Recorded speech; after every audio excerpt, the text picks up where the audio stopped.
এখানে আমি একটা কথা বলি, আপনি হয়তো কেউ কেউ হয়তো বলবেন, আমার পরিচিত অনেকে হয়তো বলবেন যে ভাই সব দলকে আপনারা ডেকেছেন, তাই কি ডেকেছেন? সব দলকে এসেছে? আসেনি তো। আওয়ামী লীগের কেউ আসে নাই। আওয়ামী লীগ তো একটা বড় দল। যদি এই দেশের শান্তি রক্ষা করতে হয়, তাহলে আওয়ামী লীগের যে অগণিত সমর্থক আছে, কর্মী আছে, ওদেরকে বাদ দিয়ে শান্তি রক্ষা করবেন আপনি?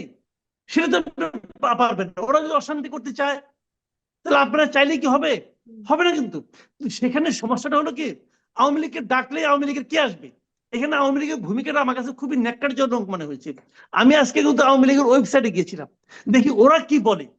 এই যে আমরা যেটাকে বলছি মিডিয়ার যে অসত্য প্রতিযোগিতা, অসত্য মানে প্রচারের জন্য যে প্রতিযোগিতা ভারতীয় মিডিয়াগুলো, সেই ব্যাপারে আওয়ামী লীগের অপিনিয়নটা কি, আওয়ামী লীগের চিন্তাটা কি, এটা আমি একটু বুঝতে গিয়েছিলাম। আমি কিন্তু কিছু পাইনি।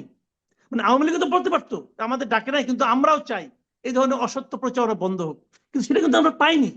আমি বলতে চাচ্ছি যে আওয়ামী লীগ কেন এই সময় তাদের মতো, ঠিক আছে ওনারা আসতে পারতেছেন না, ওনাদেরকে কেউ ডাকে না, অথবা ওনারা যাদের আসার কথা তারা সবাই দৌড়ে পলাই আছে, এত অপকর্ম করছে যে আসার মুখ নাই, হইতে পারে অনেক কিছু, কিন্তু সেগুলো আমি মানলাম। কিন্তু তুমি তো অনলাইনে বলতে পারতারে ভাই যে আমরা এটা নিন্দা করি। এখন যখন তারা নিন্দা না করে, আমি আজকে বসে অনেকক্ষণ দেখলাম কিচ্ছু নাই, কিচ্ছু নাই। তো তারাও যেন মানে মনে করেন আপনার আমাদের দেশের জনগণের অথবা আমাদের এইটাকে সারা সমর্থন করছে না। তো এইটা আবার আমার কাছে মনে হয়েছে যে খুবই একটা অপ্রত্যাশিত। আবার এদের দিক থেকে কোনো উদ্যোগও তো নেওয়া হয়। জি জি, আমি 30 সেকেন্ড আমি একটু শেষ করব। পারতো।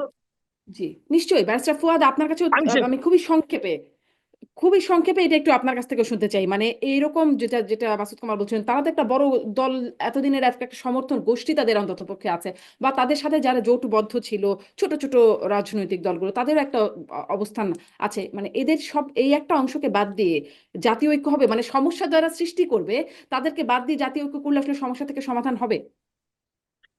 দেখেন, মানে আইডিয়া লেভেলে এই আলাপটা হয়তো শুনতে অনেক মধুর আর কি, কিন্তু বাস্তবতাটা হচ্ছে যে যেই গণ অভ্যুত্থানের পরাজিত শক্তি যাদেরকে আপনি কনভারসেশনে ইনভলভ করতে চান, তার ভিতরে কি ন্যূনতম কোনো অনুশোচনা আছে কিনা, যেটা হয়ে গেছে গত 16 বছরে, অথবা জুন জুলাই আগস্টে যে সে প্রায় 2000 মানুষকে মানে ব্রুটালি হত্যা করেছে।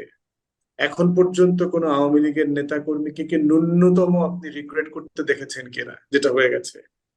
দ্বিতীয়ত হচ্ছে যে আপনার এই অন্তর্বর্তীকালীন সরকারকে আওয়ামী লীগ জাতীয় পার্টি 14 দলকে স্বীকার করে কিনা যে এটা একটা অন্তর্বর্তীকালীন সরকার, এটা গণ অভ্যুত্থানের সরকার।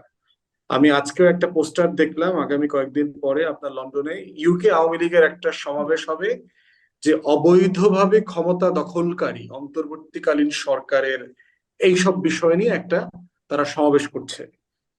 তাহলে আওয়ামী লীগ কি এই পরিবর্তিত বাস্তবতা মেনে নিয়েছে? নেয়নি। যেহেতু ভারতও মেনে নেয় নাই, আওয়ামী লীগও মেনে নেয়নি, তারা হচ্ছে একই মুদ্রার এপিঠ ওপিঠ।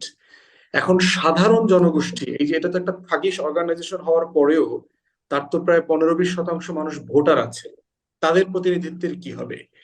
সেই প্রতিনিধিত্বটা তো আপনার একটা প্রসেসের মধ্য দিয়ে সেটাকে এনশিওর করতে হবে।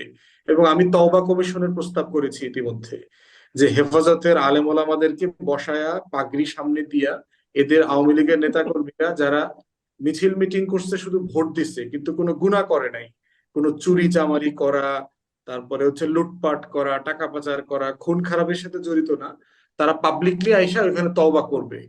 তওবা করার পরে ওই হেফাজতের আলেমরা একটা তওবা সার্টিফিকেট দিয়ে দিবে। সার্টিফিকেট দেওয়ার পরে ওইটা নিয়ে সে রেগুলার চলাফেরা করবে এই তওবা কমিশনের মাধ্যমে।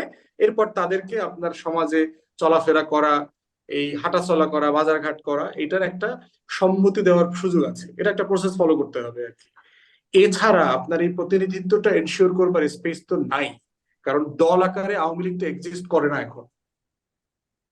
জি, অনেক ধন্যবাদ ব্যারিস্টার আসাদুজ্জামান ফুয়াদ, অনেক ধন্যবাদ মাসুদ কামাল, অনেকটা সময় নিলাম আপনাদের, অনেক ধন্যবাদ এতক্ষণ যুক্ত থাকবার জন্য। ধন্যবাদ দর্শক এতক্ষণ সাথে থাকবার জন্য। আজকের মতো বিদায় নেই রাজনীতির এপিঠ ওপিঠের আয়োজন থেকে।